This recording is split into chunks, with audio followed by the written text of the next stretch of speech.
Hey there, my name is David and I will be your Linode developer advocate for this video. In fact, this video is part of a series of videos that I've teamed up with Linode to make. And while you don't necessarily need to watch the entire video series to understand what's going on here, we're talking about setting up your own little semi-self-hosted solution with Docker containers and that sort of thing. And I've created an entire playlist of all of the videos that have been released so far. Again, while I don't necessarily expect you to go watch all of those videos, I do definitely encourage you to go watch at least the first video so you have an understanding of where we are and how we got to where we are now.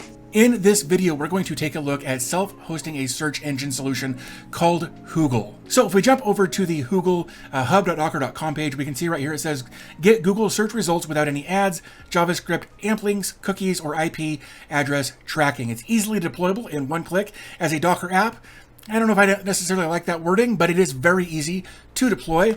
And it's customizable through a single config file. We're going to generate a config file when we customize some of it. So there's nothing really in the background that you need to configure from my experience using Whoogle. So it finishes up by saying it's quick and simple to implement as a primary search engine replacement on both desktop and mobile. And we're going to take a look at getting Whoogle attached to our NGINX proxy manager reverse proxy. So we're going to take the original Docker Compose that they provide us with in the setup instructions, and we're going to modify it just a little bit to attach it to our existing NGINX proxy manager network for things like SSLs, putting them on a domain name, those sorts of things. So if you'd like to follow along with this video, be sure to head down to the description where you'll find a link to head over to Linode to get $100 in free credit to check out their service for 60 days. So if we scroll down just a little bit further on this hub.docker.com page, there are several different aspects of how we can do this in Docker. Just a very basic installation. There are options down here for additional environmental variables, for usernames and passwords, and proxies and things like that we could use if we wanted or needed to do that. We're just going to stick with a very basic setup. I don't want to try to dictate how you should set up your search engine for your needs. I may give you one idea, but somebody else may have a different idea, and I may confuse people. So I like to kind of keep these as simple as possible while still kind of giving some ideas of different things that you can do here. So basically right here we've got, with Docker Compose, we can just git clone the repository and then do a Docker Compose up. We can build it from scratch if we wanted to do that. There are additional things, like I mentioned, with usernames and passwords and proxies and things like that. But I like to keep things as easy as possible whenever possible. So what we're actually going to do is take a look at their GitHub repository here. So if we open up this dockercompose.yml file right here, and come over here, we can see what their Docker Compose looks like as far as, the version. They're using 2.4, which is perfectly acceptable. We've got a service of Whoogle search. We've got an image, a container name, a restart policy. We've got memory limits and memory swap limits, users, additional security things in here. And all of this looks really good. And below that, we've actually got some additional environmental variables that we can add, additional resources to, or change up some of the configuration. I've got just a very basic Docker Compose here that I have found that works just fine for getting search results and of course not being tracked by Google and those sorts of search engine overlords, if you wanted to call them that. So this is we've got this kind of base over here that they've created, and I've kind of simplified it even further in my Docker Compose. So you can use either one of these. So hopefully I will get links in the description for all of this so that you can kind of follow along with whichever one makes the most sense for you. So as I mentioned, this is part of a video series, and in the first video in this series, we set up kind of the foundation of how we're going to administer portions of our setup anyway. And I think the easiest way to go about this, we could do this in command line if we wanted. I think the easier way in this particular instance, though, is to go ahead and set this up using Portainer. So what we want to do is actually open up a new tab and go to our Portainer instance, which of course would be our IP address and then port 9000 on the end of that. And here we are at our Portainer login screen. So our next step obviously is to get logged into Portainer. So here we are logged in. Of course, we can see there is a new version available. I am a couple of releases behind just out of sheer laziness.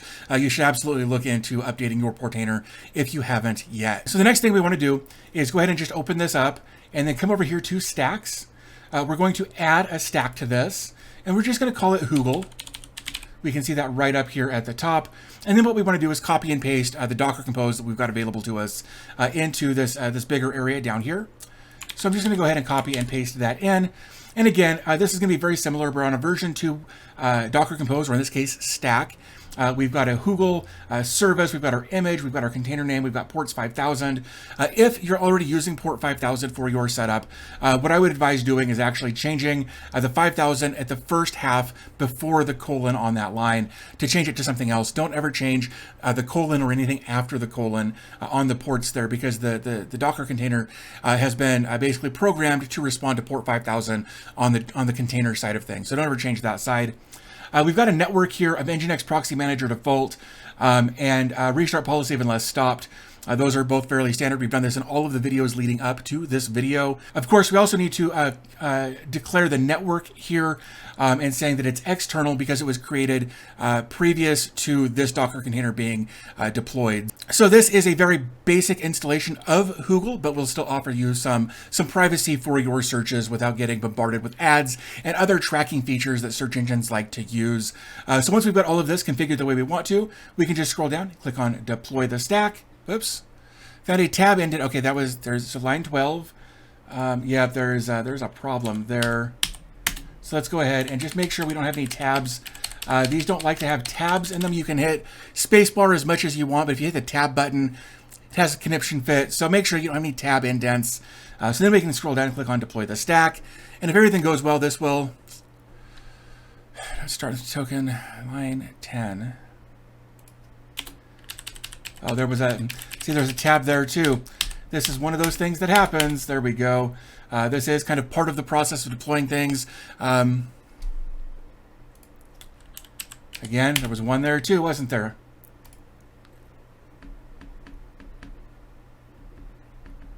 Okay, I think that was the last one. This is just kind of part of deploying things, copying, pasting. This one is already on port 5000, so I'm actually glad that error came up, so that if you're not sure what I meant earlier about changing the ports, what we're going to do is we're going to change this to 5432, just on the first half of that line right there, and then we'll click on,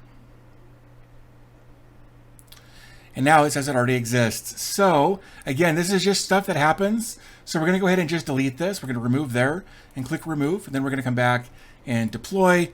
Hopefully that will be the last of the issues that we have with this setup. There we go. So now we've got Whoogle up and running theoretically. We're going to come down here to where it says Whoogle. It says that it is starting, so let's look at the logs here. Finish creating, okay, so it is still kind of going through some of its setup process, it looks like. Let's go ahead and click on our tab over here.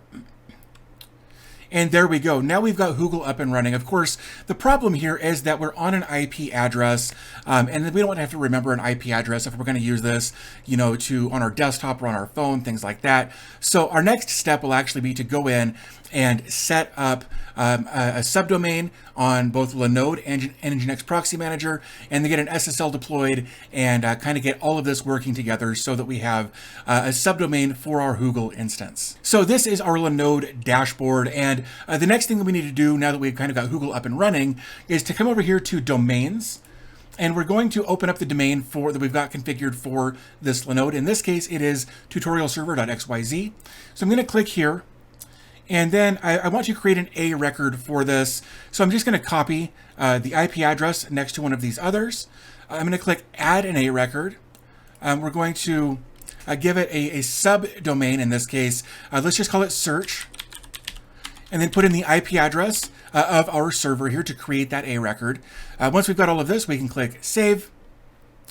And then we've got search right here, set up and ready to go as a subdomain for our main domain, again, in my case being tutorialserver.xyz. So now that we have our subdomain set up as an A record in Linode, so that Linode knows what to do with that traffic, now let's go over to our reverse proxy, in this case NGINX Proxy Manager, to go ahead and get an SSL pulled, as well as get the subdomain set up and configured to point to this IP address and port. So to get to NGINX Proxy Manager, we're going to go to our server's IP address. Again, if you followed along with that first video, and then go to port 81, like we can see up here in our address bar.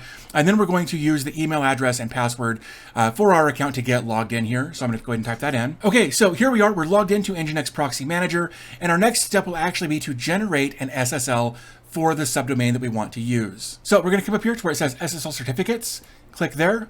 Up here, we're going to click Add SSL certificate. And we're going to click Let's Encrypt.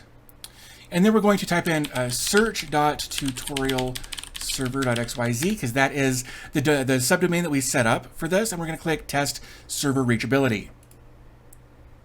This looks good. It says your server is reachable and creating certificates should be possible. So that's a good step in the right direction. If you don't get that message, or you get an error message saying, hey, we couldn't connect, make sure that your subdomain is set up properly. Also, you may have to give it just a little bit of time for the DNS to propagate across the server there. So oftentimes it is a DNS issue that can be resolved with a little bit of patience. So we're good here though. What I want to do next is click close. And then I want to click I agree to Let's Encrypt's terms of service. Of course, make sure you actually agree with those terms of service before you actually agree to it. But once we're happy with everything, we can click save. And then this will go ahead and generate and store the SSL for us on our server. All right, so here we can see we've got search.tutorialserver.xyz. That's set up and ready to go. So the next thing we'll want to do is come up here to hosts, go to proxy hosts, click add a proxy host. Then again, we're going to type in that same domain name that we just set up the SSL for. So search.tutorialserver.xyz, like so, and hit enter. Then our scheme will be HTTP. I know that we're going to point this to an HTTPS URL, but the Docker container itself doesn't have an SSL built into it, so we're not going to use the HTTPS scheme here. We're just going to keep this as HTTP. So for the forward host name / IP address, what we're going to do is actually come back to Portainer here and find the IP address of our Docker container that's on the NGINX proxy manager _ default network. In this case, it's 172.18.0.9. So I'm going to go ahead and copy that, and I'm going to come over here and paste this in. And then again, because the container side of things is on port 5000, we're going to put in 5000 right there. And that's basically what we're looking at right here. Again, this 5000 right here is on the container side of things. And because we're using the container's IP address, not the server's IP address, we can use the container port, in this case, again, being 5000. So we're going to come back over to here, make sure that 5000 is in there. We're going to go ahead and we can cache assets, WebSocket support, and block common exploits. Those all should not cause any issues. Then we'll go to SSL. We're going to go to our SSL drop down here and find search.tutorialserver.xyz and check all of the boxes to make sure that the SSL is enforced in all cases so that it can't be redirected to HTTP. So we're going to go ahead and click on save there. And then we're going to come down to search.tutorialserver.xyz and click right there. And there it is. There is our Whoogle search engine up and running on on a domain name or a subdomain in this case with an SSL set up and ready to go. So the next thing I want to talk about just a little bit before we wrap this up is the configuration stuff that I'd mentioned earlier in this video. If we come to our homepage and click on configuration, there's stuff like country and interface language and search language and city name near me. All of those kinds of things will help tailor your search results to you without having to give up your location and things like that via cookies and tracking stuff and that sort of thing. We can, if we wanted to kind of spoof our location to get search results from a different location, if we were doing research for something and there was any chance that our actual geolocation might affect those search results, we can have it look for search results in different locations using this configurator down here on the page. Once you've configured all of this and click save, it will ask you for a configuration. So maybe you've got, you want to do continued searches in other geolocations. You can just switch your configuration to a different geolocation and pull up any kind of search results and things like that without having to go through this setup process every time. You can just set up your geolocations and then just kind of go from there. So that is Whoogle in a nutshell, deployed in Docker using Portainer and NGINX proxy manager to get it configured the best way we can to get a better search engine experience without tracking and those sorts of nefarious things going on in the background of so many big industry leaders. So hopefully you found this video helpful. If you did, it would mean a lot to me. If you give the video a thumbs up, it really does help us kind of get the message out about these videos. And if you're interested in this kind of content and would like to see more of it, definitely get subscribed to the channel here so that you can get notified when new videos release. And I think with all of that said, I'm going to wrap this up. I do want to thank you guys for spending a few minutes of your day with me today, and we'll talk to you in the next video.